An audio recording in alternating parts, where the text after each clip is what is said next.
The legend of the Stinky Crow. Call, call. For nearly 14 years, his mind had been soaring miles above. But Elliot Thomas was still stuck down on Earth in the boring town of Sinchester. Sinster. What? It's pronounced Sinster. How do you know? My cousin's from Sinster. Never mind, keep going. Alone in his treehouse, he glued feathers to his wingsuit, readying himself for the day he would join the Phoenixes and Quetzalcoatlus in the sky. "Dinner time," cried his mother from their house across the yard. Elliot sat at the center of the table. A TV dinner was challenging his BO as the dominant smell in the room. On his left, his mother yammered about her day at the ER. On his right, his father was absorbed in his smartphone. As for Elliot, his eyes were fixed on the ceiling fan, the most fascinating personality within a 10-foot radius. In homeroom the next day, Justin Schmakovsky threw a crappy paper airplane at him. Within seconds, Elliot had built a superior vessel. He stood up on his chair and swiftly launched the Papierflieger. What? At his unsuspecting enemy. Go, Papierflieger, go! Zoom, splort. The marvel of paper aviation lodged itself in Justin's tender eyeball. "Mr. Thomas," bellowed their teacher, "go to the principal's office."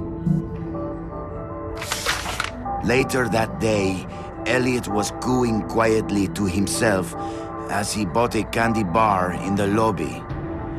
Casey Witchtits was smoking nearby and sneered at him.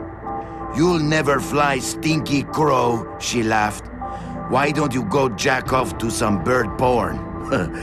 I bet you do more fapping than flapping." Hey, that's pretty good.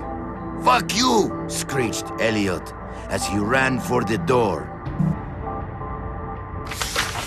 It was dark out by the time Elliot meandered home.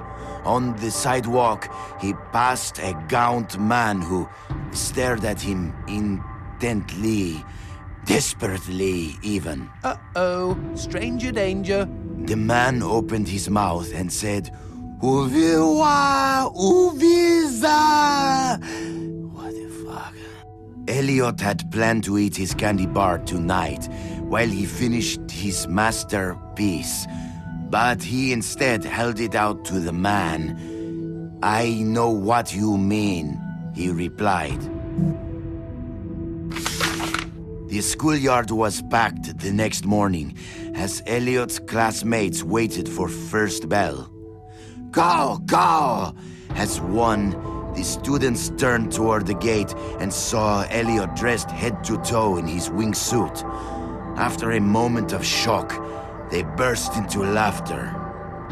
But they were already far below him. He swooped through their midst and into the school. "Call, call!" He bounded through the halls, zigzagged up the stairwell. "Caw!" The school let out a collective gasp when they saw a Stinky Crow on the roof. With a triumphant snap, he spread his wings, and a moment later, he had leapt. The next 2 seconds were the most beautiful of Elliot's entire life. He could feel their eyes upon him. He was flying, and their awe was keeping him aloft. 10 minutes later, as guidance counselors wiped bits of Elliot off sobbing students, and the police struggled to piece together the story you are reading now, Elliot's teacher looked down at the wreckage of the boy on the pavement and never forgot what he saw. One bloody hand had formed a peace sign. The other was giving him the finger. It's like an Alanis Morissette song. The end. Okay, lovely. I don't think I'll sleep for weeks. Quidad, cojones.